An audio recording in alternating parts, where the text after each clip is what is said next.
Yeah, we in the locker room. Texas talk, yeah, you know what we about to do. Localize every angle's what we really do. We the source, we the pulse of the city too. Landlocked. Texans fall to the Ravens 25-9. No touchdowns. DeMeco Ryans now 0-1 as a head coach in the NFL, and the Houston Texans 0-1 in the 2023 season. It is the Locker Room, number one source for Texans daily digital content. I'm Landry Locker. You can hear me Monday through Friday, 10 to 2 on Sports Radio 610 and the Odyssey app. Some would say this is as expected. Like this is what was expected. I think there's some good. I think there's some bad. And I think there's some ugly. And go ahead and get your comments in. We will get to them in the flow. If not, we'll mark them. And we'll get to those comments a little bit later on. Already talking about the offensive line, so it seems like the more stuff changes, the more it kind of remains the same. I guess you would say. Let's just kind of go through the start of the game. And we'll go through the game and we'll talk about what matters moving forward most, what the concerns are in the short term.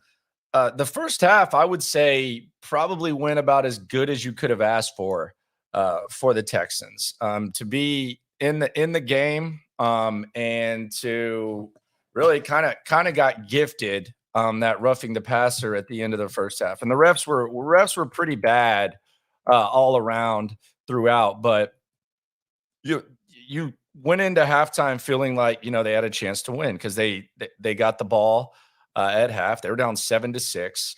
Third quarter in which they were outscored 15-0 is where it kind of got away from them. But the good was the defense. I'd say the defense, even giving up 25. One of the Baltimore scores, it was short yards. I would say the defense was pretty solid. There was one questionable coaching decision that I want to get into, and I don't know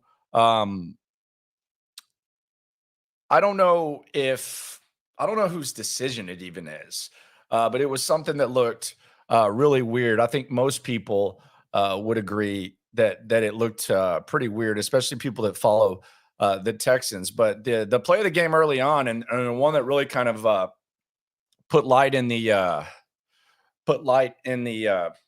hope of the Texans was Steven Nelson's interception. And this came after DeMeco Ryans' first big decision. DeMeco Ryans decided in his own territory, he was going to go for it on fourth down. The Texans came up short. Kind of the play was busted from the beginning. Nobody really got blocked, and no harm, no foul because Steven Nelson came through with the interception. Now, as far as the decision itself, I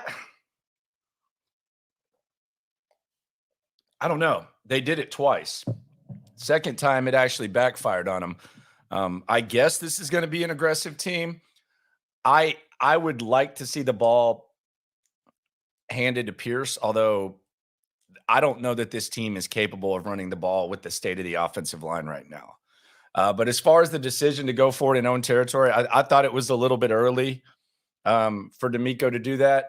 But he did it, and no harm, no foul because Steven Nelson got his first interception of the season after all of the offseason drama. It did kind of backfire a little bit later. We also saw DeMeco throw his first challenge, which we'll get into there a little bit later on. But DeMeco's first decision doesn't pay off. His first high-pressure decision doesn't pay off, but no harm, no foul because of Steven Nelson. I thought the calls as a whole in the first half were pretty suspect. It was a pretty poorly officiated game, especially early on. There was a phantom holding call on Laramie Tunsil that it wasn't holding, that took away a Texans first down. there was a pass interference on Steven Nelson in which I don't even think the pass was catchable. Jackson clearly underthrew it, and it seemed like Odell Beckham Jr. kind of flopped and sold it coming back to the ball. I thought that was a bad call. There was also one on Stingley that I didn't necessarily think was pass interference either, that Odell Beckham Jr. Drew. And then the roughing the passer at the end of the first half, that one went the Texans' way. That actually led to points on the board. I thought that was a little bit suspect too. So overall, I thought the officiating was pretty meh in the first half. I don't think it was, the Texans were like getting terrible calls or anything like that. I just thought that it was, pretty meh, to say the very least, especially the pass interference call. I thought the pass interference call was awful. The offensive line rotation was interesting as well. And you saw Fant get nicked up. He was able to walk off the field. The offensive line right now is depleted. The safety position is depleted. You saw Perriman leave the field briefly at linebacker. I think he's going to be okay. But the O-line and the safeties, and I'm not as worried about the safeties because I think the depth there is quality. I think with Stewart, and I also don't think Jimmy Ward's going to be out too much longer. I do wonder what's up with Petrie in the chest. Jalen Petrie left the game with a chest injury. I think this could be one of the more significant things. Although Jalen Petrie kind of had a really bad stretch on the Baltimore scoring drive. He was laid over the top on Flowers. I know that the broadcast was saying that they were trying to disguise it. Now, I mean, it's pretty blatantly obvious what he was supposed to do and what was there. He was just a little bit late. Then he got a 15-yard penalty, which I think you could call that almost every play with the diving at the legs or whatever. I thought he was trying to make the tackle. And then he just got completely pancaked on the first touchdown that Baltimore scored. So a rough start for Petrie, and we'll see how serious that injury is. Then as far as injuries, you had Fant leave, and I'm just gonna bring it up now instead of going throughout the game. I think this was the weirdest thing that the Texans did today, and I think you can make a strong case that this is where the game was lost. And that was when Fant limped off the field. You would assume that Josh Jones would move to right tackle. Like, that would be my assumption. That seems to be logical because he's played right tackle before. And I know right now he's at guard, but he's played right tackle before. Instead, they brought in Dieter. And as soon as they brought in Dieter and they went to the TV timeout, I just assumed that Dieter, who many thought might be the starting guard for this team, and he was active, they put him at right tackle. And it was a 2-possession game at the time. They were near midfield. And on that exact play where you put Dieter at right tackle, with no help, by the way, Baltimore gets the strip sack. And at that point, the game's pretty much over. So I don't know if I don't know who to criticize on that. And I don't think it's like some sort of, I don't think it's like some sort of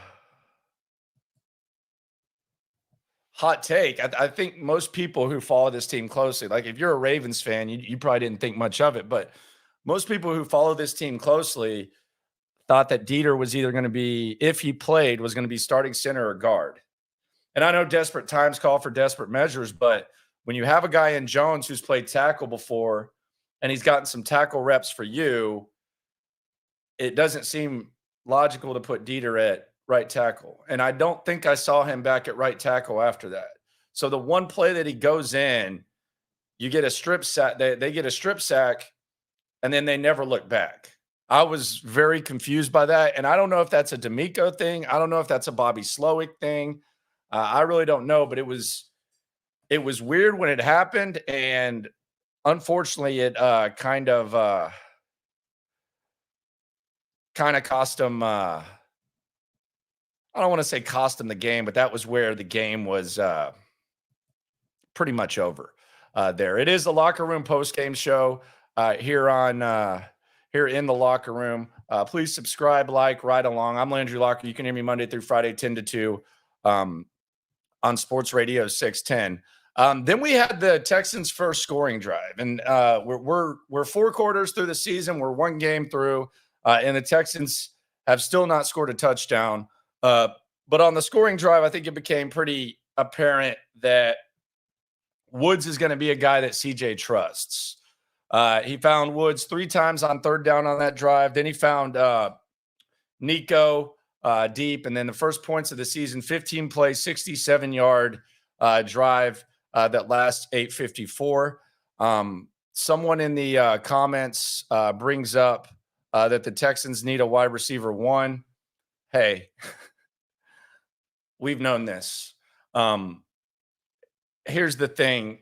I don't, with the resources they had and all the needs they had, that's just something that they're going to have to figure out next offseason. Much like, the Bengals did with Chase in year 2 of Burrow, and the Jags. Seems like they found something in Calvin Ridley too. But how they invested all they did in Christian Kirk and the other guys. So yeah, the wide receiver 1 thing is not there. It does seem like Robert Woods does have the trust of CJ Stroud. So there's that. These are the comments I don't understand. And I like the passion. I like the upgrades and stuff, but the front office put all that money in the O-line and still look like crap. Brother, they got 3 starters out. Like, I get it. And there's a chance that this holds up even when they're at full strength. Like, I don't know, once Juice Scruggs comes back and whoever they decide to put at guard and Titus Howard. Yeah, but yeah, they have 3 starters out. So yeah, the offensive line is, it's a little bit suspect. So yeah, I don't think that's like a knock on the investment. Joe says he's worried about the depth and roster. Yeah, look, I think the depth held up pretty good at safety. I think the depth can hold up at linebacker. I mean, you've lost your top 2 starting centers. Now, for a brief period of time, you lost your top 2 right tackles. I don't know how many teams can really hold up with that. I don't think the depth would look good on too many teams, with too many teams in that situation. So I'm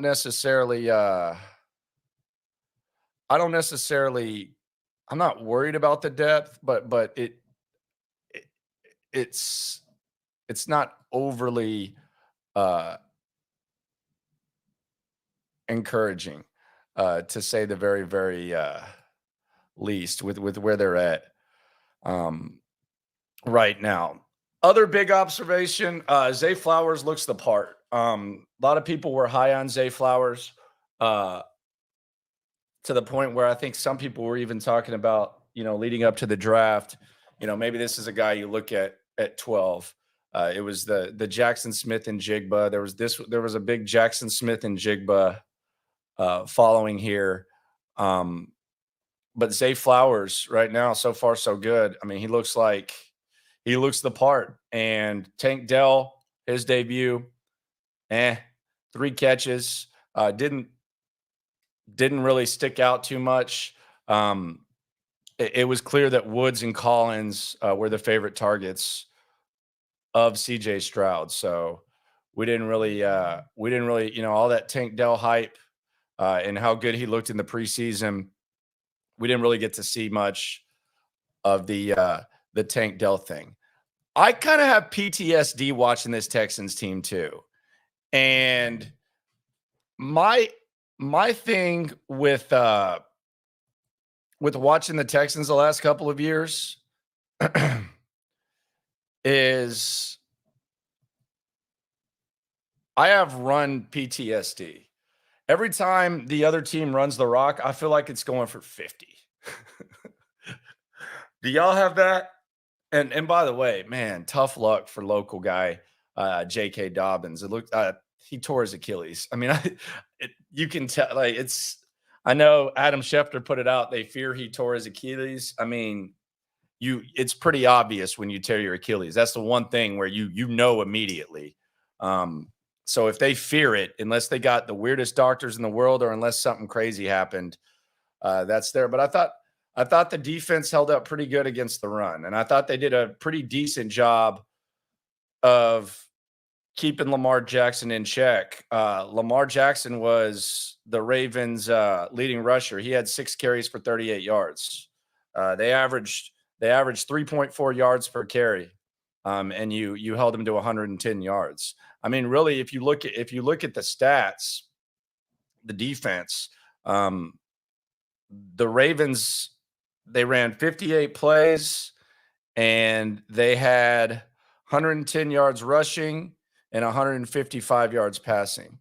It was really just a matter of the Texans not being able to get anything going offensively. It gave them the short field, and then they just kind of wore them out a little bit. Just kind of got worn out there. I thought the defense. I'm with Jordan. I thought the defense was really good. I think you can already see the DeMeco impact and the impact of the moves that were made on that side of the rock. Offense, not great, but not the end of the world. But yeah, the offense was I never thought I would miss a punter. I don't even like looking at this guy, quite honestly. The punter in the first half, especially, you definitely missed Cam Johnston. We saw a little bit of analytics from Baltimore in the third quarter in which they outscored the Texans 15-0. We saw the Ravens take off the extra point after the Texans went off sides, and they decided to go for 2 to go up 9, which I support this decision very, very much. We saw the Texans do it, I want to say 3 seasons ago when Romeo was the interim coach. They did it against the Titans. I think Derrick Henry had like 300 yards in that game, literally. But we saw Romeo do it. I like this move. I thought it was a good move by the Ravens, especially with the safety position being depleted and not being able to really stop the run and come up and help. The 4th down conversion from DeMeco Ryans in his own territory. I get it more there than I did early in the game. In that situation, it seems like the momentum's kind of slipping away from you. Baltimore, it seemed like they were kind of in firm control of the game. But I would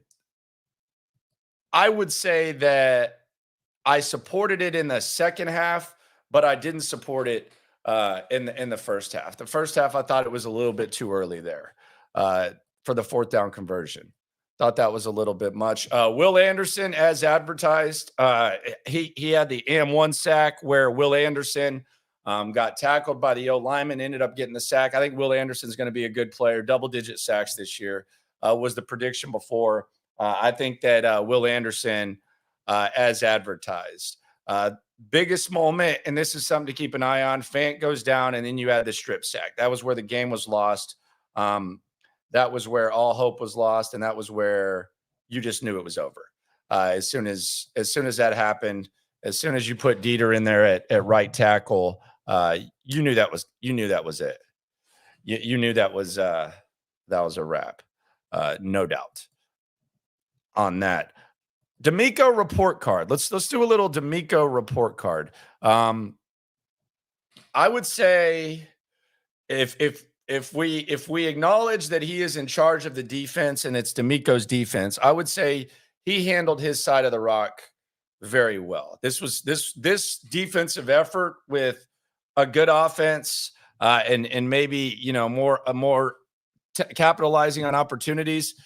If they give this effort on defense every week, then they're going to be a lot better than people expect them to be. So from that side of things, I think you got to give DeMeco a solid B plus on the defense, especially when you factor in that he was without two captains and two of their best players for a large chunk of time. The DeMeco report card on defense, I give him B plus. The decision making, the challenge. Some people might say they didn't like the challenge. We got to see DeMeco's first challenge late. Look, it might have been risky because you lost your timeout, but in that situation, if you get to midfield and you still have two timeouts and the 2-minute warning, and it's a 2-possession game at the moment, I understand the risk. Plus, Robert Woods got up acting like it was just a foregone conclusion that he caught the rock. I think the broadcast team did a good job of kind of explaining, you know, it was because it was the initial call. Some might not like the challenge. I had no issue with the challenge. I thought the defense was fine. Going forward on 4th down in the first quarter, don't really like that, but whatever. And the doing it again later on, I think it might have been necessary there. So as far as the DeMeco report card, I'll give DeMeco a C. I mean, you can't lose 25-9 and get like a B or anything. I'll give him a C. But it has as much to do with the result as anything. I'm one of those guys. Sometimes I grade teams based on the point spread. So they didn't cover the spread, so that's looked at as a lack of success. And by the way, I owe John McClain $100 because of it. So I give DeMeco a C. CJ Stroud report card, I'm actually going to give him a B minus. He missed a couple of passes. There were a couple he'd probably like to have back. The one across the middle early in the game, that was a missed opportunity. Couple passes there. I actually think he helped out the O-line on multiple occasions. So I got to give him credit for that. There was a couple of plays that he made that they got taken away. There was one where he threw one right off of Woods' chest, it kind of looked like, and then there was another one that was negated, the one on the Tunsil hold, the phantom holding call. I'll give CJ a B and I'll give DeMeco a C, but I thought CJ looked good. I thought CJ looked fine. He did a really good job buying time. Did a good job tucking too. I might want to teach him to slide a little bit. He kind of likes to go John Elway and dive. Maybe slide a little bit. But I thought he was decisive with pressure. I thought he did a good job buying plays. That was one of the biggest criticisms of him. And he's playing behind an offensive line with 3 starters out, and he's playing with a wide receiver core that, let's be honest, not one of the best wide receiver cores in the league. I thought CJ was fine. I did. I don't agree with KQ here saying that Davis Mills is better as of now. I think that's asinine. Actually, I actually think that's silly to even say that. Davis Mills would have been that. The Texans got sacked 5 times today. If Davis Mills is out there, I think we're talking double-digit sacks. I think we're talking Jacksonville 2017 double-digit sacks. So Davis Mills is better right now. I don't agree with that. I respect everyone's opinion. I don't agree with that at all. I think that's insane, honestly. But insanity is part of sports, so can't judge you for having an opinion. The good from the game, I thought CJ was good. I thought, relatively speaking, and this is where you kind of talk out of both ends. Relatively speaking, I think that the O-line did as good as you could expect. Now, does that mean that they did good? No. But when you're down to the backup right tackle, I thought the O-line was okay. Defense was really good. CJ was good.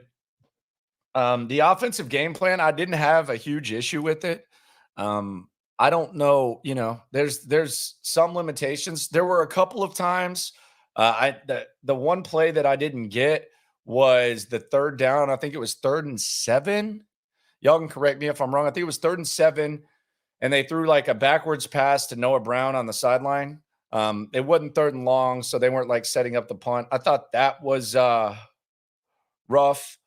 But other than that, I thought the play calling was okay. Although Dameon Pierce just having 11 carries, part of me wants to say he needs more. Another part of me wants to say, okay, well, they probably wouldn't be able to be too effective like if you gave him 9 more carries. I thought he ran hard. Dameon Pierce was fine. And not really enough to see from Singletary. We did see the drop pass from Boone on, I think it was 2nd down, 2nd and 10, that probably could have made it a little bit more of a manageable third down, or who knows, maybe he makes the guy miss and gets the 1st down. But the running backs were all right. Receivers, decent, not great. I mean, the upside's limited. I think Nico Collins had a good game. I think that's about what we expect from Nico right there. I think that's realistic. Robert Woods moving the chains. A couple catches from Noah Brown. Tank Dell, didn't see him as much as we'd like. He had the drop at the end, got in little chirping match with the Ravens guys, but the receivers were meh. Tight ends, Quitoriano had the one play where he broke the tackle and then got the face mask. I think we're going to see him get involved a little bit more. Schultz never really got the connection going with Dalton Schultz. Almost seemed like he was kind of like a last resort at times for CJ. Dalton Schultz only had 2 catches for 4 yards. Not great. So got to see more from the tight ends. If this offense is going to be what people hope for at the best, you gotta see more from the tight ends, and you'd like them to be able to run the ball more effectively. That just might not be something that's realistic until after week 4 when you get your offensive line right. But other than that, I didn't see anything like too horrible from Bobby Slowick. I didn't see anything too horrible. You can get this hat at the team shop, I think. I think it's like a limited edition. So there you go right there. Team shop. I don't know if it's sold out or not, but that's where you can get that. The bad. Let's get to the bad. So we've gone through the good.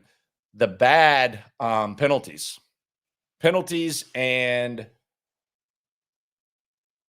the first half offense, first quarter offense for sure. I think they had 9 yards and -5 passing yards. But the penalties, there were too many penalties. They're not a good enough team to overcome those types of penalties, especially when they're playing a good team like Baltimore. So penalties are an issue. The decision to go for it in the first quarter, no harm, no foul, I guess, because it got the Nelson interception, but I just didn't really think that was necessary. And the O-line, part of you can say it is what it is, but the O-line, not great, especially at the moment. But penalties are really something that they need to figure out. Dominic asked, do you think today's performance changes the vibe next week or still going to be electric? No, it didn't change nothing. Dominic, by the way, in Jersey, he's a cop up there, and he's a diehard listener to In the Loop on Sports Radio 610 10 to 2. He's coming in town next week for the game. Now, I think it's going to be fun. I think it's going to be exciting. For sure. I don't think this kills the vibe at all. I think some people just kind of expected this anyways. I don't think it's like the end of the world.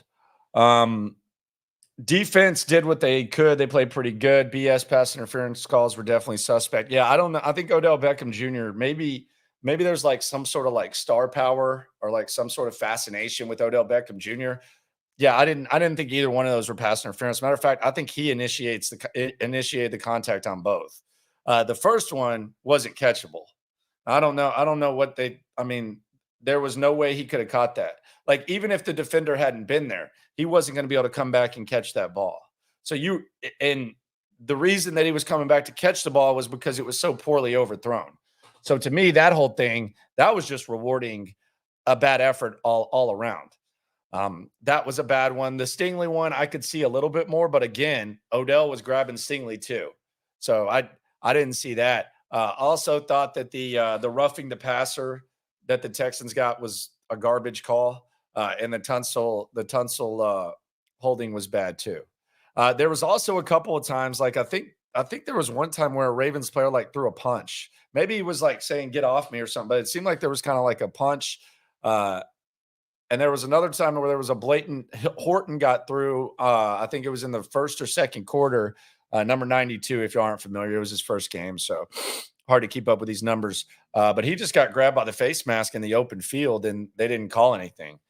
So it was bad officiating all around. CJ looked good, but if we don't get some O-line depth, it's going to be a long year. The depth returns after week 4. Now, maybe you can win a game or two and buy more time, but that's when the depth returns. Like they're not going to go out there like free agents. I got to wonder, like, is Dalton Reisner this bad? Like, is it just, and I don't even think Jones was terrible at guard, but I mean, what does Dalton Reisner do? I mean, the guy I talked to in Denver says he can still play. So I don't know. Kristen says the clock management was pretty bad. We were just wasting our timeouts.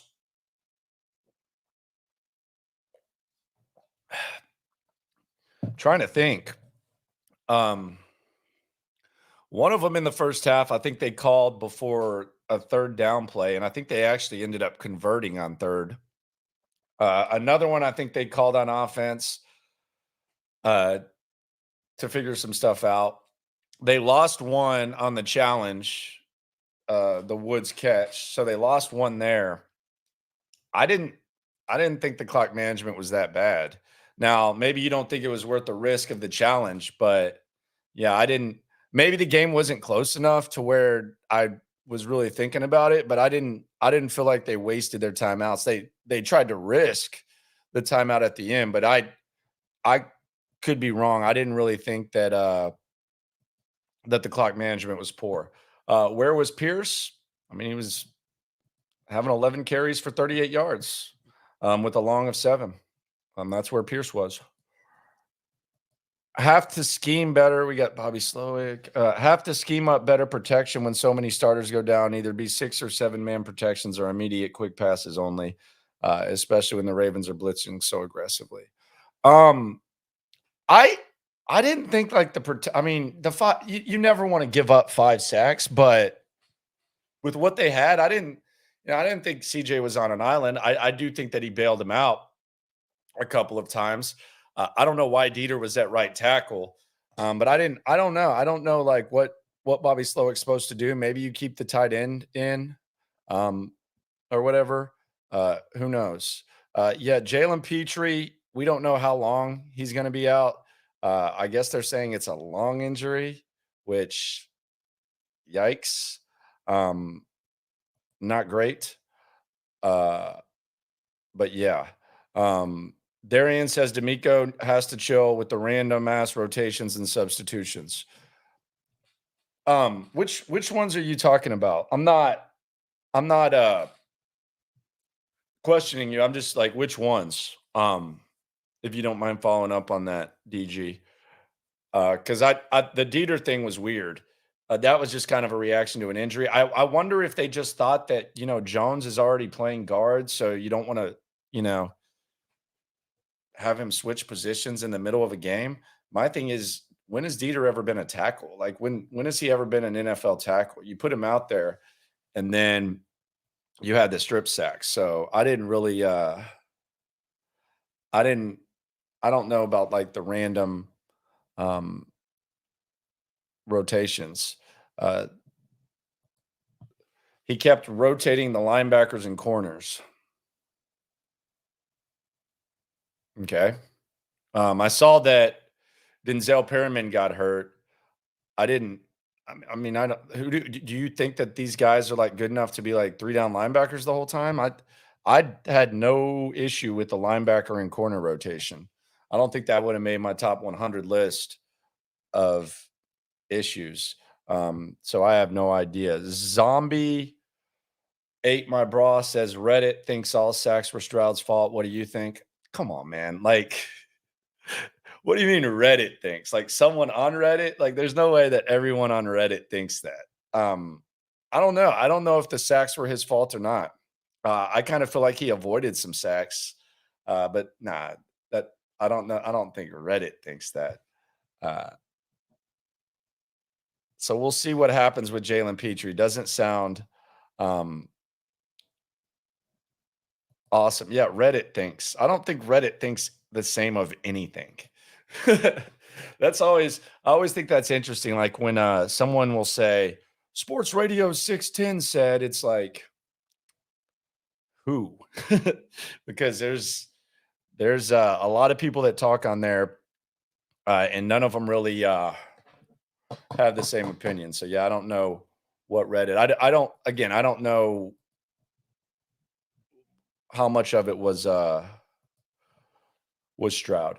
Dieter at tackle doesn't look good for no one in the organization. He's not a tackle and was just on the practice squad. Yeah, and I know. I'm sure they'll say, well, Jones was already in at guard, so we didn't want to move his position.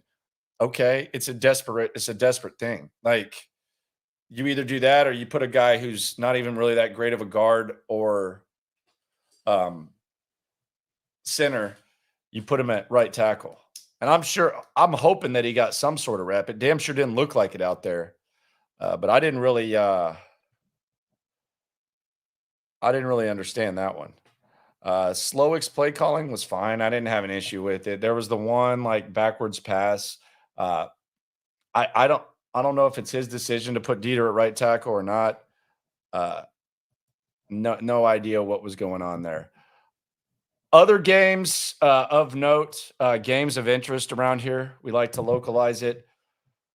Jacksonville is looks like Jacksonville is going to be the only team that wins in the division this week. So you have the Jags beating the Colts 31-21.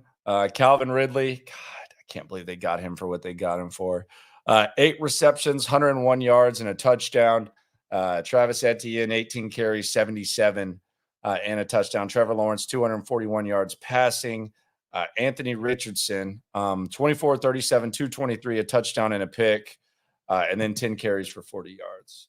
So, decent debut, it appears, for Anthony Richardson. Texans going to face him next week. They're both going to be looking for a win. Titans fall to the Saints 16-15. Man, Ryan Tannehill was bad. Ryan Tannehill had 3 interceptions, I think, in this game. Yeah, 16 at 34, 198, 3 interceptions. DeAndre Hopkins, 7 catches for 65 yards on 13 targets. Goodness gracious. Just kind of force feeding Nuke Hopkins. And then the Browns, man. Cleveland Browns, 24-3. Despite Deshaun Watson only throwing for 154 yards, a touchdown and an interception, the Cleveland Browns, they beat the hell out of the Bengals. Watson did have a rushing touchdown. Nick Chubb, 18 carries for 106. Nick Chubb, by the way, selected with that second round pick that the Texans sent Cleveland in the Brock Osweiler trade. So little connection there. Cleveland not doing the Texans favors at the moment. Texans have their draft picks. So Texans, along with the Colts, who they'll face next week, winless. Same thing with the Titans. We will try to figure out what's going on with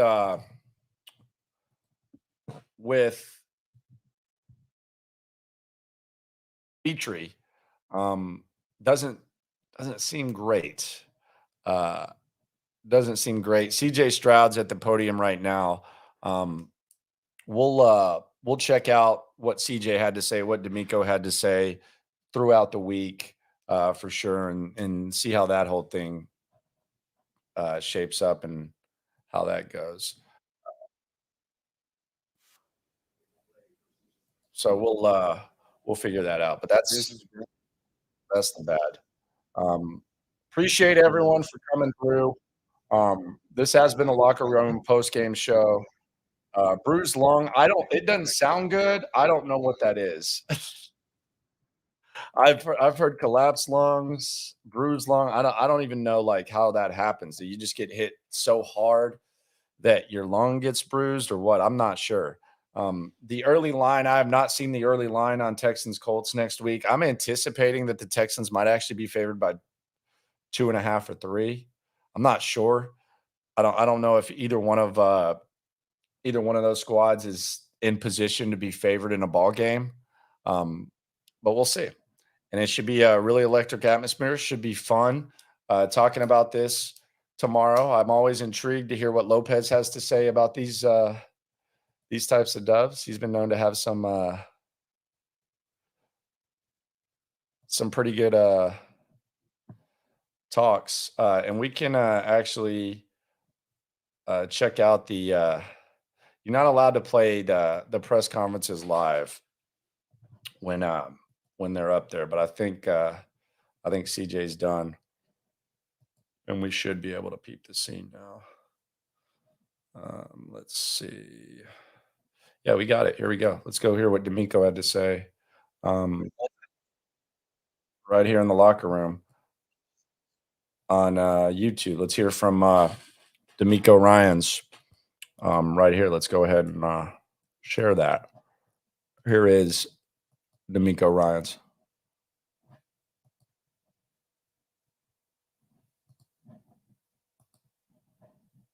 We have things to clean up, things to fix, and a lot to learn from out of this game. You tell us a lot of injuries on offensive line already. With Bank going down, where do you see this group right now? What that means for this team? Yeah, we'll continue to shuffle and see what's the best group that we have. Shuffle. The best group out that we have available. With Nice. Right tackle. Have you worked with y'all there before? Yeah, we've moved all those guys around a lot. There have been a lot of moving pieces up front, and we've moved multiple guys that had to play multiple positions. So that's been our way of handling it up front. Just our procedures, getting in and out of the huddle. All right, faster. All right, getting plays ran faster. We can clean up our operation. Will has been who he's been all training camp, all preseason. Right, he continued to cause havoc in the backfield. Got to the quarterback a couple times, and as we all know, Lamar is a tough out. It was good to see the way our D line was operating. Early on defensively for you guys, the stops that were coming to you, pressure that you were sending.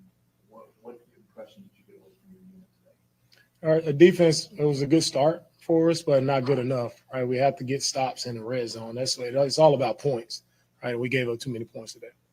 Coming out in the third quarter, y'all had made some adjustments. The fact that you had to go through that so quick, then the third quarter got away from you.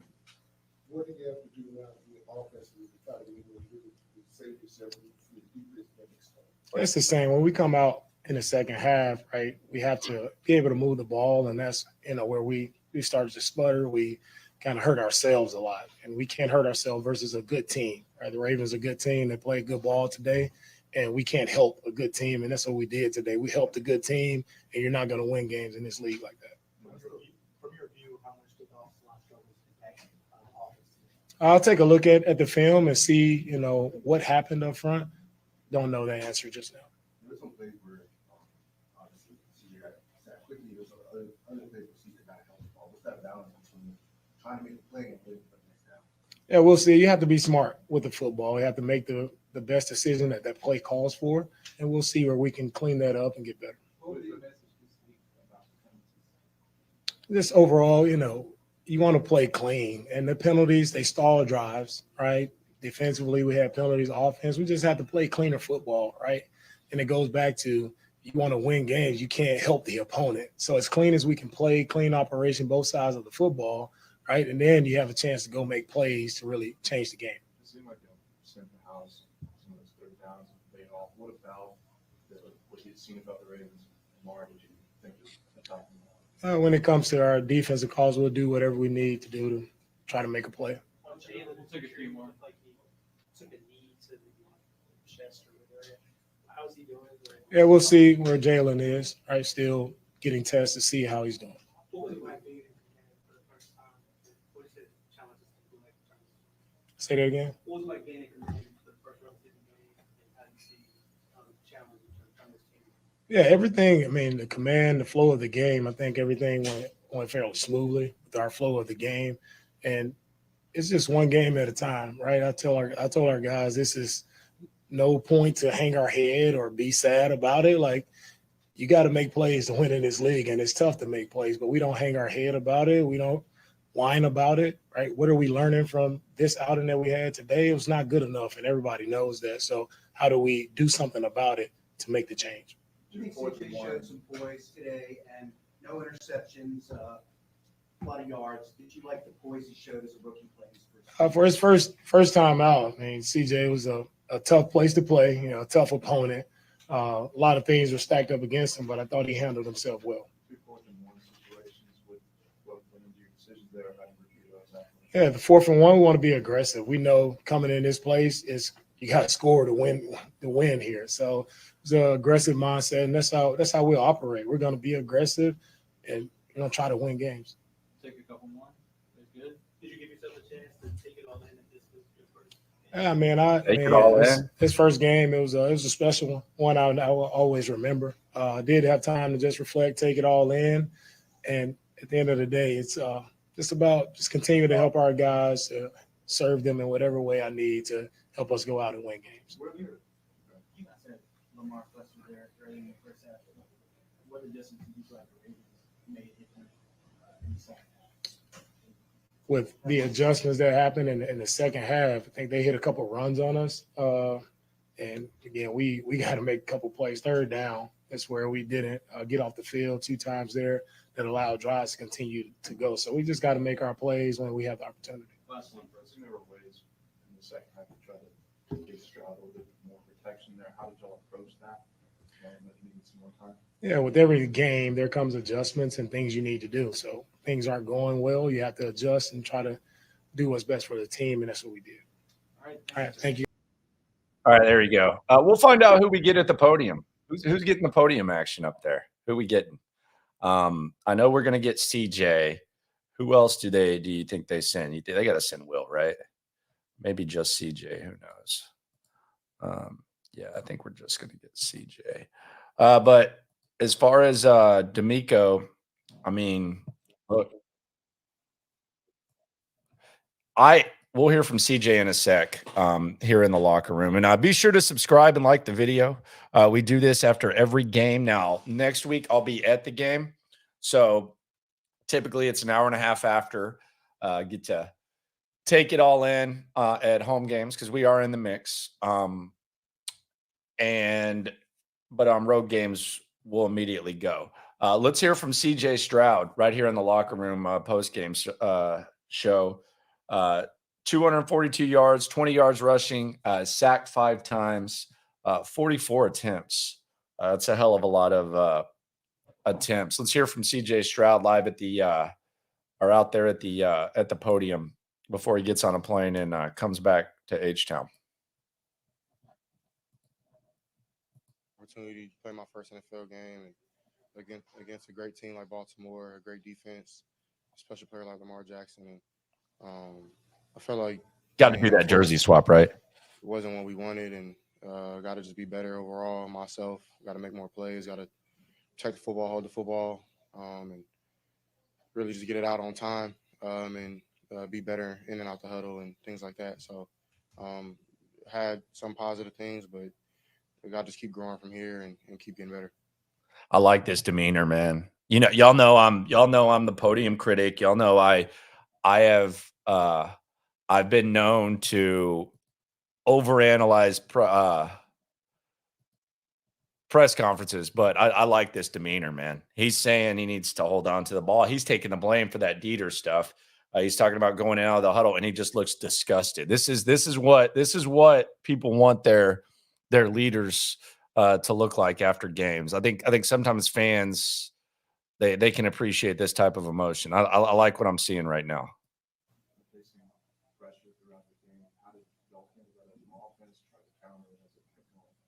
I feel like we did a decent job on those third downs, just getting the ball out, trying to make guys pay for blitzing all out, or if they're bringing certain guys we can't pick up. try to do my best to get the ball out to my playmakers and have them make a play. And they did a good job of tackling today. And yeah, that's something we got to get better at. So. TJ, DeMeco, and your teammates all talked about how you can take a sack and just move on to the next play. Where does that kind of come from? How important is that to you as you try to start your development at this level? Yeah, I ain't really noticed. I just kind of try to have a one-play mentality, try to go 1-0 each and every play. If that's a negative play or a positive play, just try to shake it off and go to the next one. But yeah, I appreciate them saying that, but I mean, I got to play better. So. What's the positive you can take away? What's up, class?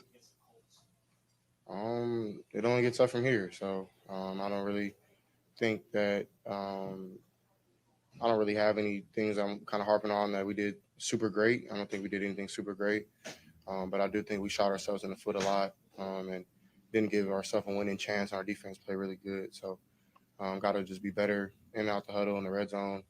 Got to limit the penalties and things like that. So that's on me and getting with the guys and during the week and just getting better at that. So. CJ, you like you had start this rhythm with DeMeco on a couple of drives, and then you started. Did you feel like that you started to get some rhythm with him? This particular was a couple pass plays and several pass plays. Yeah, me and Nico put in a lot of work in the off season of just trying to get consistent reps, consistent chemistry down, and I feel like today we were connected on a couple of those throws, and even some of them I won back. Just got to give him a chance because Nico's a really special talent to where if he touches the ball, he's probably gonna catch it. So yeah, I definitely think that we're just gonna keep growing, me and him, and really everybody on offense.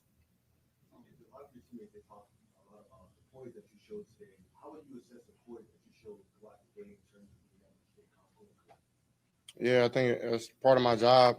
I honestly think I could have did better. Just answering the bell the next drive or next play and just making more plays. But I always just think like being negative isn't going to help. And just being the light on the team or being like the cool, calm, collected one could help a lot. Because I mean that's my job of being the quarterback, keeping everybody even keel and trying to go to the next play as best we can because you can't go back and get any other plays. So I try to do that my best, but of course I think I could do better. A couple more guys.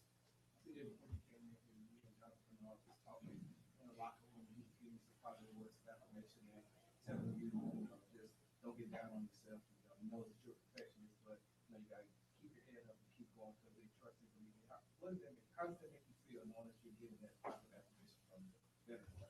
It means a lot, man. Somebody like him just who took me under his wing when I first got into the team and just showed me a lot of things. It means a lot because, of course, we want to come in here and be 1-0 and move on and fight to be 2-0, but now it's not looking like that. So we have to, of course, lick our wounds and get better for the next week. And for him just to say that, it means a lot. So I appreciate them still having faith in me.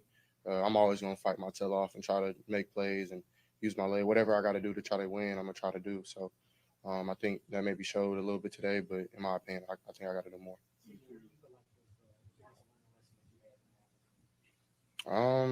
Honestly, just really the little things. I don't really think the big scale. I think like it was football at the end of the day, but just getting in out the huddle, getting the plays clean, getting guys lined up, and getting the play clock and things like that. So I think those are the things that kind of hindered us a little bit, and then just being more efficient in the red zone, of course. So I feel like those are things I definitely want to get better on.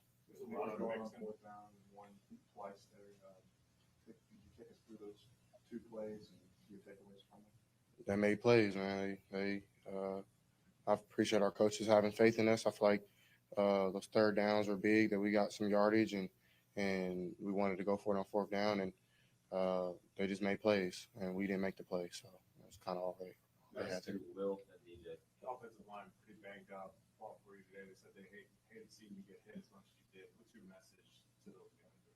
Just keep fighting. I'll be all right. I'm gonna keep getting up.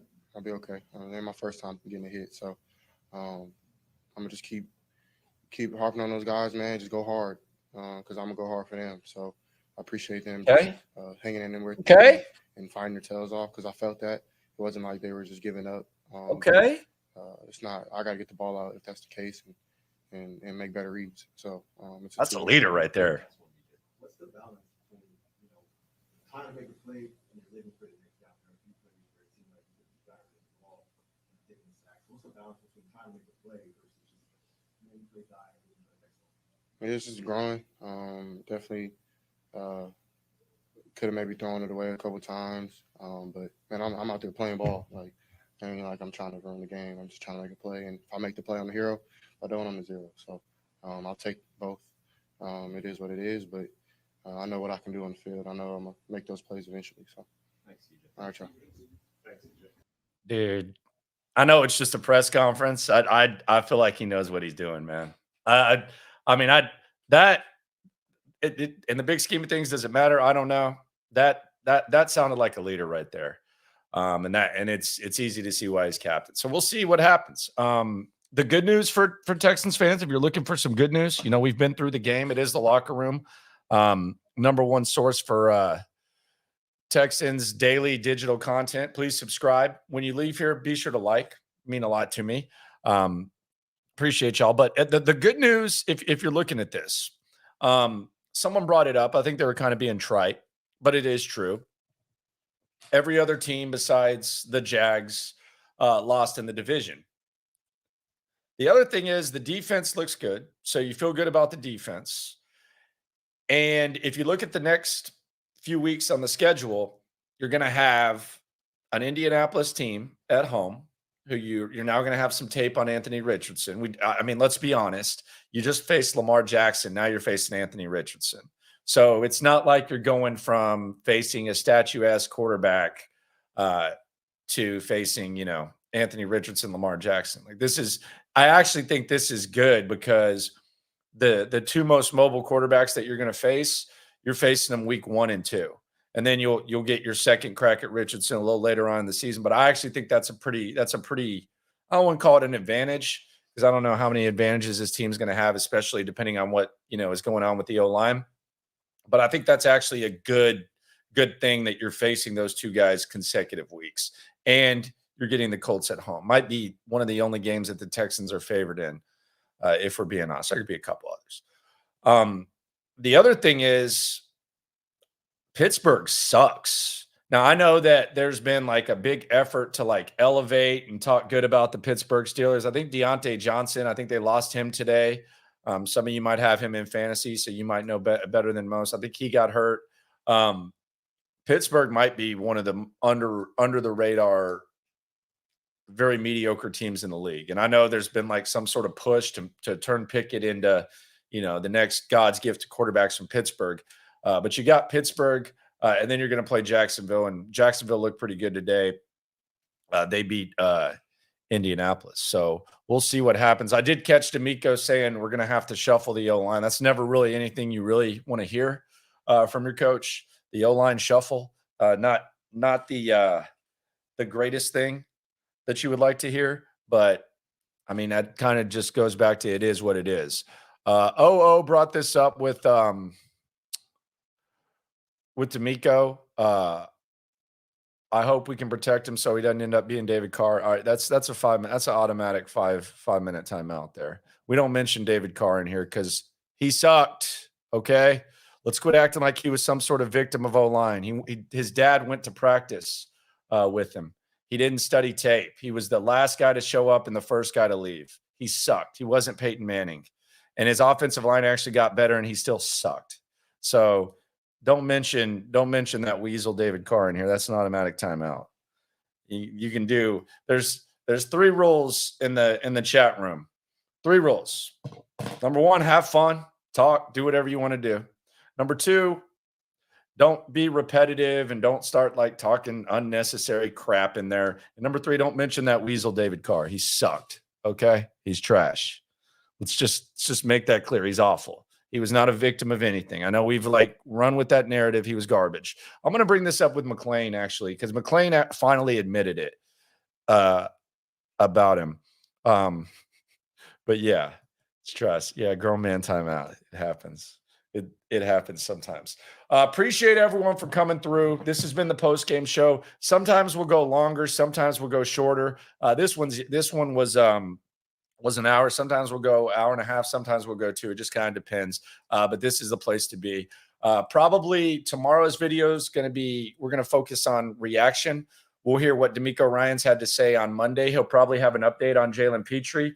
We're also going to revisit that CJ Stroud display at the podium because I thought it was very impressive. So we'll be on the lookout for that video tomorrow morning. Reaction Monday gets started at 10 a.m. on Sports Radio 610 in the Loop. Show of record, #1 source for radio content. So appreciate everyone for coming through.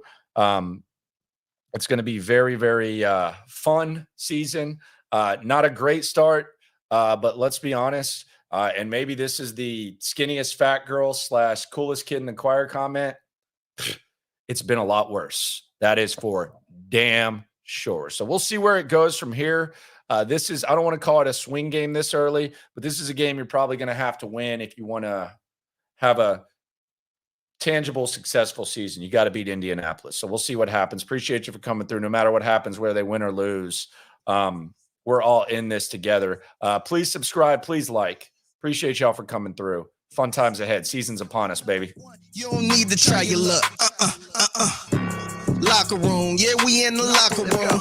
Texas talk, yeah, you know what we about to do. Localize, every angle's what we really do. We the source, we the pulse of the city too.